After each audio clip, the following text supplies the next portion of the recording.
जम्मू व कश्मीर में सरहदों पर बनी हुई कशीदगी के बीच मुकामी लोगों में डर का माहौल है। बीते कुछ दिनों से लाइन ऑफ कंट्रोल पर हो रही जबरदस्त शेलिंग की वजह से लोग मजबूरन इस तरह के बंकर्स में अपनी जिंदगी बिताने पर मजबूर हैं।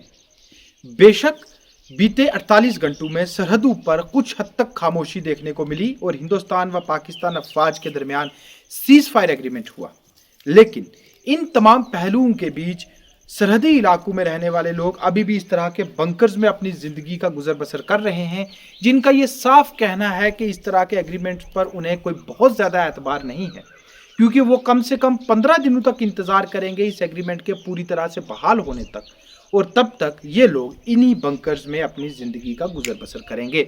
मेरा नाम मोहम्मद शेरी है सर। मैं रहने वाला रजौरी का। तो इधर एक बैंकर है, इसमें कम से कम 120, 25, 30 आदमी रहते हैं। तो गर्मी है इधर बहुत। कहाँ निके निके छोटे बच्चे हैं हमारे, वो कहाँ जाएंगे? हम बच्चे को क्या देंगे? इधर क्या खिलाएंगे उनको?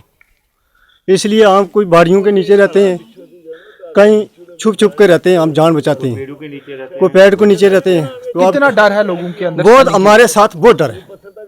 हमारा जो जीना है ना, हमारा तो बहुत डर है भाई।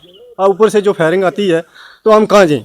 एक बैंकर में कहाँ जाए? 150 आदमी कहाँ जाएगा वो मेरे को? अभी ये बोला जा रहा है कि तो एग्रीमेंट इसलिए हुआ है सीज फायर का, लेकिन फिर भी लोग बंकर में क्यों छुपे हुए हैं? क्या करें? हमारे को भरोसा नहीं है भाई, हमारे को कोई भरोसा नहीं है। उससे भी बड़ी परेशानी इन लोगों के लिए ये है कि इनके इलाका में ज़रूरत 10 के करीब कम्युनिटी बंकर्स की थी, लेकिन अब तक यहाँ महज 1 या 2 बंकर्स तामीर किए गए, जिसकी वजह से एक एक बंकर में बहुत ज़्यादा लोग रहते हैं। हालांकि ये लोग महफूज हैं, लेकिन इनका कहना है कि बंकर्स के अंदर को बहुत अच्छे इंतज़ाम अभी तक नहीं हो पाए हैं, जिसकी वजह से इन लोगों को इतनी बड़ी तादाद में एक बंकर में रहने से परेशानी दरपेश है। लोगों का ये साफ मुतालबा है कि हुकूमत सरहदी कशीदगी को मद्देनज़र रखते हुए सरहदी इलाकों में बसे इन लोगों के लिए मज़ीद बंकर्स को ज़रूरत के मुताबिक तामीर करवाए।